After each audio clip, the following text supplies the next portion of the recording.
Hello, everyone. So I had the privilege of being a guest on a podcast recently.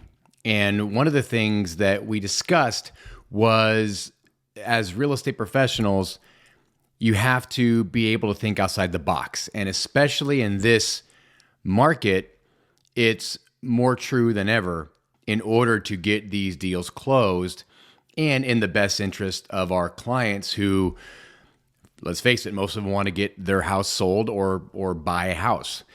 I had a client recently where they believe their house was worth a particular number, as most sellers do, and it unfortunately was not worth that amount in this current market. And if you're in the business, you are well aware of this, that sellers can get stuck on a particular number and no, we're not going to sell unless we hit this particular dollar amount.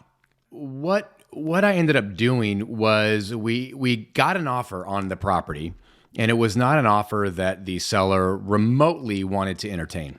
And I kind of thought outside the box. Now, I'm not a financial advisor, and I'm not pretending to be one.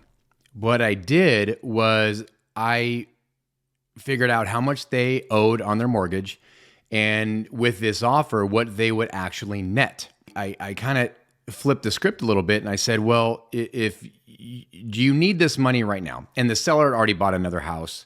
The house was there. They were continuing to pay the mortgage, the taxes, the insurance, the upkeep, and just the overall headache of having to maintain a property that they're not currently at anymore.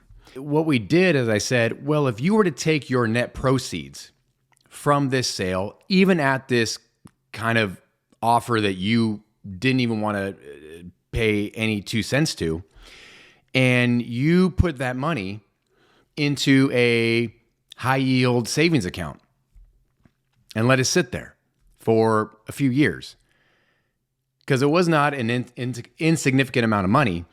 It was a good amount of money, and they didn't need it right away.